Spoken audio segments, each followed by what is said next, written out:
My name is Dealer Shook. I am the information collector. The EPA has announced a war. My name is Dealer Shook, and I am the information collector. Potential spaceport in Michigan. Send my condolences to the people of Kuwait.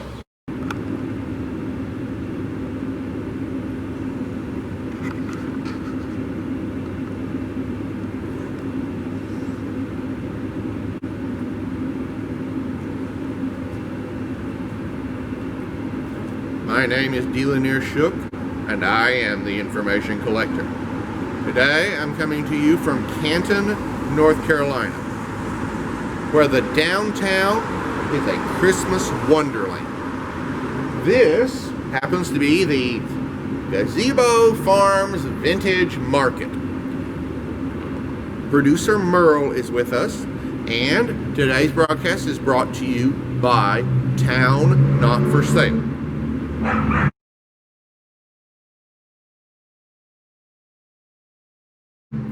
Town Not For Sale was my first novel. It opens with a small Midwest community struggling with the possibility of losing their identity to a big box store. And I believe in the novel I walked a fine line, neither condemning the expansion of American retail nor condemning communities attempting to preserve their identity. It wasn't easy, and my solution was unique, and you can read 11% of it online. Before I start with private intelligence from around the nation, I would just want to say that you should stay tuned. There are some changes coming. I believe I'm about to get a sponsor, but that's all I can say. Watch for this around the first of the year. Beginning private intelligence from around the nation. The Boston City archaeologist Joe Bagley announced this week that the sinkhole in the Dorchester community's Ronan Park is actually a well associated with the Mary Pierce house that was built in 1912.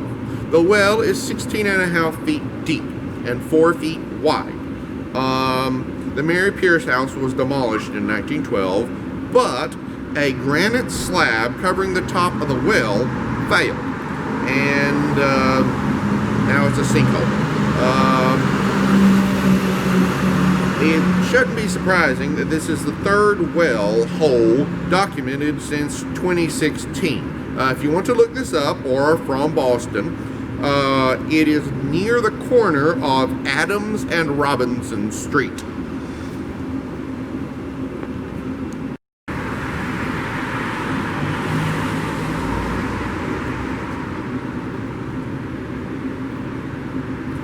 And once again, I am back in front of the vintage Gazebo Farms Vintage Market with their other Christmas display, which is awesome.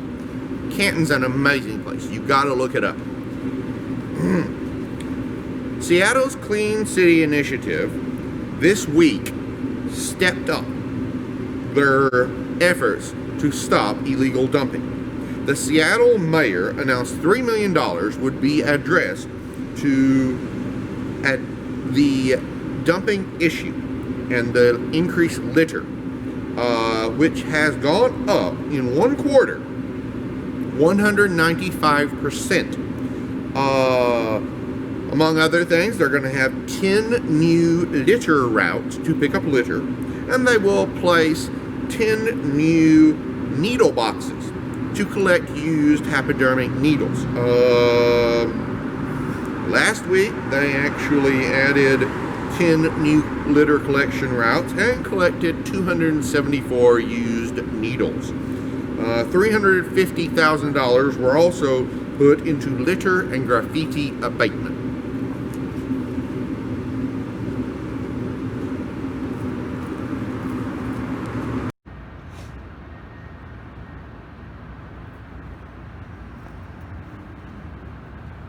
And now I'm in front of the Pink Cactus Salon, and the Hazelwood Soap Company, which, once again, as you can see, Canton is an amazing place. Well, look it up online. The growth here is amazing. So, on Thursday, the Denver Department of Finance issued a press release stating that they had saved $60 million on refunding their bond issue. Denver received a higher bond rating, so they were able to issue bonds at a better rate than they'd expected. In 2017, there was a $937 million Elevate Denver bond program that was authorized by the voters. They've issued 4 of the bond issues. This includes things like $23 million for a library expansion and $10.5 million for a citywide bike network. Of the nearly $1 billion, they still have about $400 million that they can issue. So, looks pretty good for the city of Denver.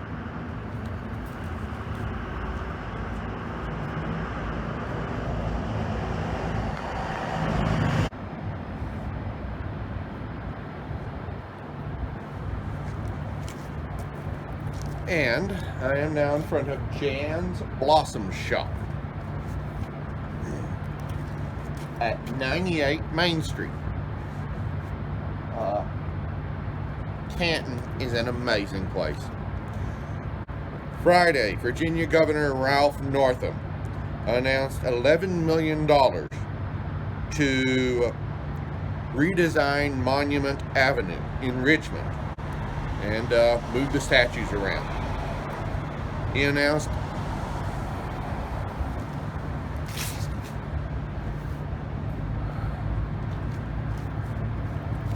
and I'm in front of Jan's Blossom Shop, 98 Main Street in Canton.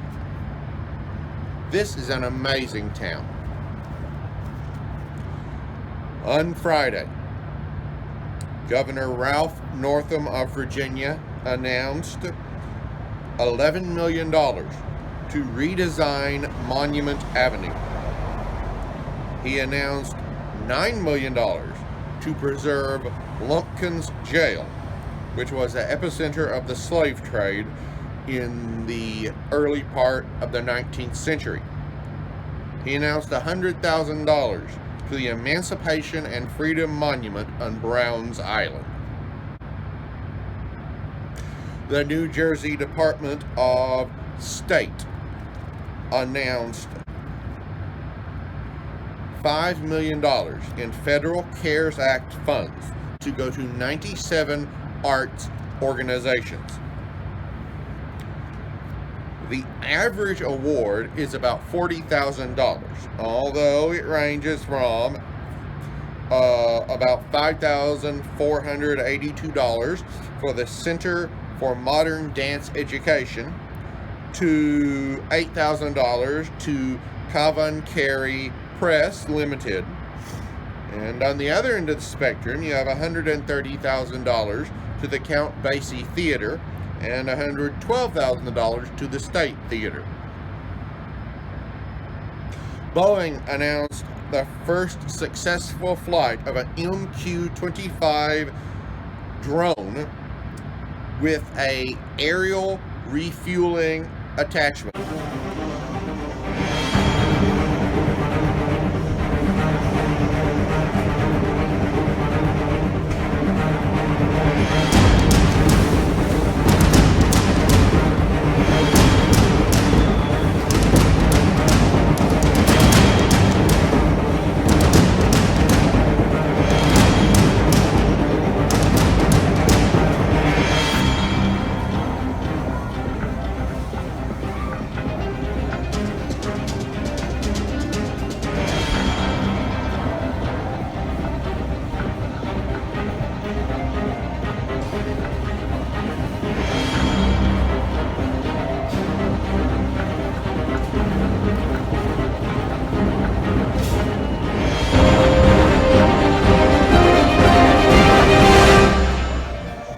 This would be the hose and the drogue that extends to refuel the plane behind the tanker.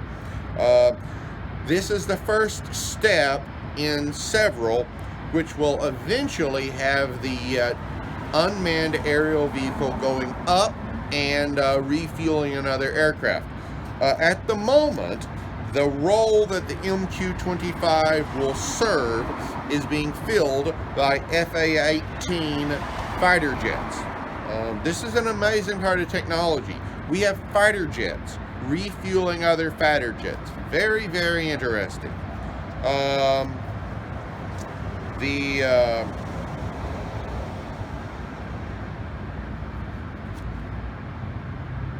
That is this week's private intelligence from around the United States. My name is D. Ship, coming to you from Canton, North Carolina. I wish you and yours a Merry Christmas.